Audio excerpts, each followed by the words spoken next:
लोगाक्षी भास्कर का अर्थ संग्रह की प्रस्तावना के पश्चात धर्म के बारे में देखते हैं। आइए। मीमांसा दर्शन का मुख्य प्रतिपाद्य विषय क्या है? धर्म है। यह धर्म शब्द संस्कृत के द्रव्य धारणे धातु से निष्पन्न होकर होता है। यह धारण करने वाला, इसका अर्थ हो गया धारण करने वाला। उक्ति भी है, धारणा धर्म इत्याहु, यानी धारण करने वाला ही धर्म कहलाता है। मीमांसा सूत्र के आरंभ में ही अथ तो धर्म जिज्ञासा सूत्र से संपूर्ण शास्त्र के धर्म के अधिकरण में समाहित करता है। अर्थ संग्रह के प्रारंभ में ही जैमिनी द्वारा रचित द्वादश लक्षणी अथवा मीमांसा सूत्र को धर्म विवेक के लिए रचित बताया गया है, यानी कि मीमांसा सूत्र जैमिनी द्वारा रचित है। अथ परम कारुणिको भगवान जैमिनी धर्म विवेकाय द्वादश लक्षणी प्राणिना। धर्म के विषय में अन्य शास्त्रों में भी अनेक वर्णन प्राप्त होते हैं, जैसे कि वैशेषिक दर्शन में यतो अभ्युदय श्रेयस सिद्धि स धर्म, अन्यत्र भी आचार परमो धर्म है, अयंच परमो धर्मोद्योगेन आत्मदर्शनम। इस प्रकार अन्य शास्त्रों में धर्म का विवेचन हो जाने के पश्चात धर्म विवेचन की क्या आवश्यकता है? महर्षि जैमिनी की इसमें क्यों प्रवृत्ति हुई? ऐसा प्रश्न उत्पन्न होने का इसका समाधान किया जा रहा है कि अन्य शास्त्रों में धर्म की केवल प्रतिज्ञा मात्र है, धर्म के स्वरूप का परिष्कार नहीं हुआ है। न ही प्रतिज्ञा मात्रेण वस्तु सिद्धि इति न्यायेन पूर्वं प्रदर्शिते प्रमाणे धर्म प्रतिज्ञैव कृत्वा न धर्म स्वरूपम अग्रे परिचितम। भगवान जैमिनी के इस शास्त्र के निर्माण का कारण बताते हुए कहते हैं, स्वर्ग आदि फला यज्ञादि। अच्छा जी, ये अथ तो धर्म जिज्ञासा। इस सूत्र में अथ शब्द आनंतर्यक का वाचक है। शास्त्रों में अथ शब्द का अनेक अर्थों में प्रयोग होता है, जैसे अथ मतलब अनेक इसके अर्थ हो जाते हैं, जैसे मंगल, आनंतर्य, आरंभ, प्रश्नादि अर्थों में प्रयुक्त होता है। मंगलानंतरारंभ प्रश्न कार्यान्वयेषु अथो यत्। प्रस्तुत प्रसंग में आनंतरीय अर्थ में प्रयुक्त है, किंतु श्रवण से मंगलार्थ विग्राह्य है, क्योंकि अन्य प्रयोजन से ले जाया जाता हुआ जलपूर्ण कुंभ यात्रा प्रसंग में दर्शन मात्र से मंगलकारी होता है।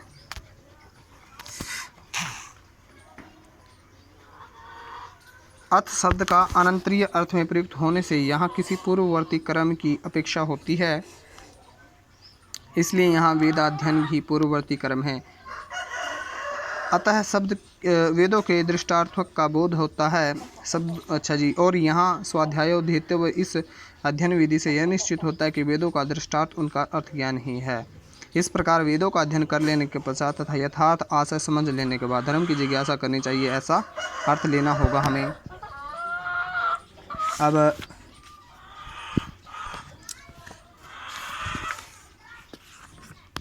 अब हम देखते हैं इसका विषय क्या है।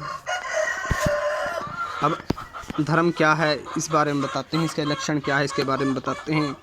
इसका उत्तर देते हुए कहते हैं कि यागादिरेव धर्म, अर्थात याग आदि ही कर्म धर्म है।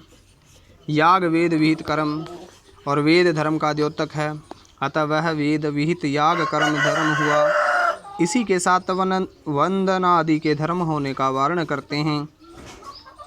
याग के साथ आदि शब्द का प्रयोग आशय यह है कि याग के साथ साथ दान होम आदि के भी धर्म को भी धर्म मानना चाहिए।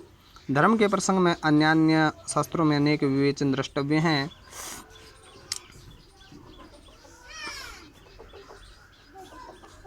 ख्यान धर्मन्य मन्यते। वेद द्वारा प्रतिपादित प्रयोजन वाला एवं सार्थक होना ही धर्म का लक्षण है। धर्म का लक्षण क्या है? वेद द्वारा प्रतिपादित, वेदों द्वारा बताया गया, प्रयोजन उद्देश्य वाला एवं सार्थक और सत्य होना ही धर्म है। यह लक्षण अपने आप में संपूर्ण मीमांसा शास्त्र को समाहित करता है। इस लक्षण के विशेष व्याख्यान से इसका अभिलव अर्थ प्राप्त होगा। जहाँ लक्षण के तीनों दोषों का अभाव होना निश्चित होगा तो लक्षण यथार्थ होना निश्चित होगा।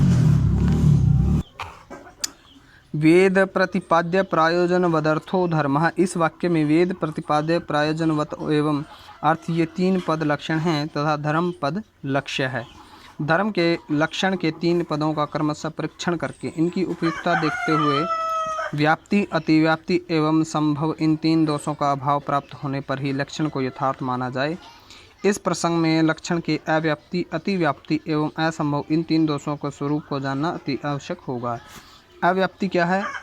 लक्ष्य एक देशावृत्तित्वम अव्याप्ति, अर्थात लक्ष्य किसी के एक अंश में लक्षण का न होना अव्याप्ति दोष है। जैसे सावल्यत्वम अर्थात चित्त का बराबर वर्ण का होना गौ का लक्षण है, लेकिन लोक में श्वेत, कृष्ण, रक्त, कपिश आदि वर्णों की गौ को देखा जाता है, अतः गौ का यह लक्षण संपूर्ण देश को आवृत न कर पाने के कारण अव्याप्ति दोष वाला होता है। अतिव्याप्ति अर्थात अलक्ष्यावृत्ति, अतिव्याप्ति अलक्ष्य अथवा लक्ष्य से भिन्न में भी वृत्ति का होना अतिव्याप्ति दोष। जैसे श्रृंगित्वम अर्थात श्रृंग न होना गौ का लक्षण है, लेकिन गौ से भिन्न अर्थात अलक्ष्य आजादी महिषादि भी श्रृंग पाया जाता है। महिष मैंने भैंस, भैंसों में भी। अतः लक्ष्य के साथ साथ अलक्ष्य को भी लक्षण पाया जाना अतिव्याप्ति दोष है। असंभव लक्ष्य मात्रा वृत्तित्वम असंभव अर्थात लक्ष्य मात्र में लक्षण का न पाया जाना असंभव दोष है। जैसे एक शफत्वम अर्थात एक शफ होना गौ का लक्षण है, लेकिन एक शफ वाले ऊँट आदि पशु में गौ द्विशफ वाला पशु है, अतः लक्षण गौ में अंश मात्र भी नहीं पाया जाता, अतः असंभव दोष है। इन तीनों दोषों से रहित होना ही लक्षण का लक्षण है। क्या है? इन तीनों दोषों से रहित होना ही लक्षण का लक्षण है। लक्षण का लक्षण अव्याप्त, अतिव्याप्त, असंभव दोष त्रय रहितो धर्मो लक्षणम। धर्मो लक्षणम धर्म का क्या है? लक्षण है। वेद द्वारा प्रतिपादित जो हमने यह पिछला लक्षण पढ़ा है वह प्रथम पद का था। अब द्वितीय पद के रूप को देखते हैं। प्रायोजनवत पद प्राप्त होता है। जो प्रायोजनवाल कहने का आशय क्या है? किसी प्रयोजन अथवा उद्देश्य से युक्त होने से है। मीमांसा में अनेक कर्मों का संपादन करने के क्रम में पाए स्वर्ग शब्द प्राप्त होता है, लेकिन यहाँ पर स्वर्ग शब्द का ग्रहण नहीं हो सकता, क्योंकि स्वर्ग स्वयं लक्ष्य रूप है।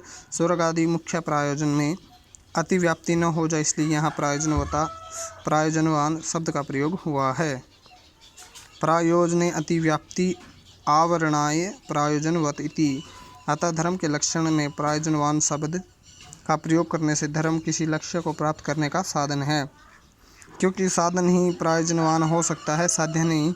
प्रायोजनम स्वर्गादिकम, तत्र स्वर्ग काम है, पुत्र काम है, पशु काम इत्यादि वेद प्रतिपाद्यमस्ति अर्थवंच वर्तते अतिव्याप्ति।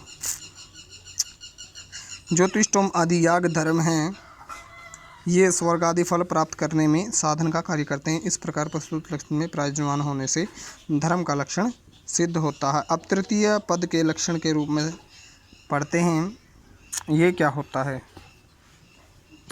अर्थ संग्रहकार कहते हैं कि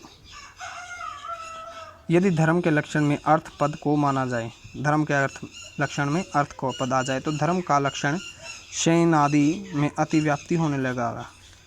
इस प्रकार शयन आदि कर्म भी धर्म की श्रेणी में आने लगेंगे। इसका निवारण करने हेतु अर्थ पद प्रयुक्त हुआ है। यह शयन याग में भी वेद विहित पुनः इसमें प्रवृत्त होने में अनर्थ क्या है? इसका उत्तर देते हुए कहते हैं कि कर्म भले ही वेद प्रतिपादित है, किंतु अनिष्ट नरक का जनक होने के कारण यह अनर्थभूत है।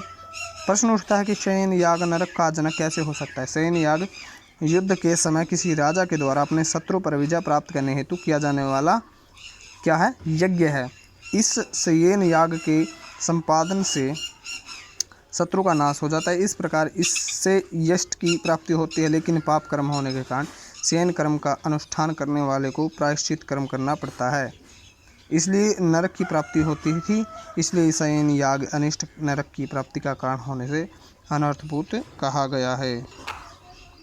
इस प्रकार धर्म के लक्षण में ग्रहित वेद प्रतिपाद्य प्रायोजनवत और अर्थ इन तीनों पदों में जो इन तीनों पदों से दोष रहित हो वह धर्म का लक्षण शुद्ध और दोष रहित निष्पन्न होता है।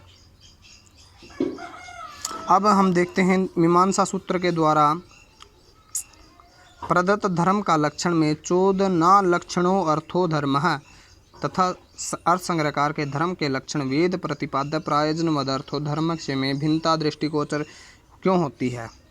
क्योंकि चोदना पद से वेद के विधि मात्र का प्रतिपादन हो रहा है, संपूर्ण वेद का नहीं। यदि आपका कहना यह है कि प्रासंगिक नहीं है क्योंकि यह जो चोदना शब्द है तो संपूर्ण वेद का वाचक होता है, इस प्रकार चोदना शब्द से वेद के संपूर्ण भागों का बोधक होने के कारण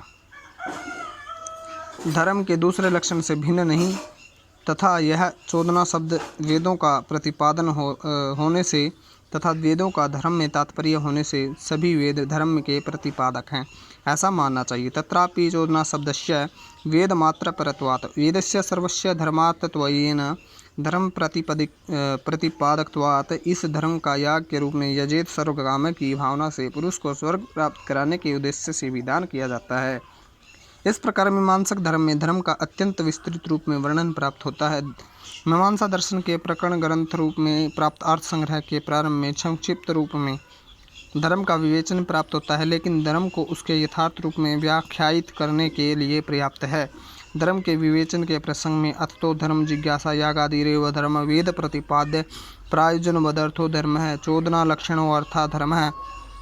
इन प्रमुख वाक्यों का विस्तार पूर्वक व्याख्यान किया गया ताकि इनका विचार करने से धर्म के यथार्थ के स्वरूप को हम जान सकें। इति धर्म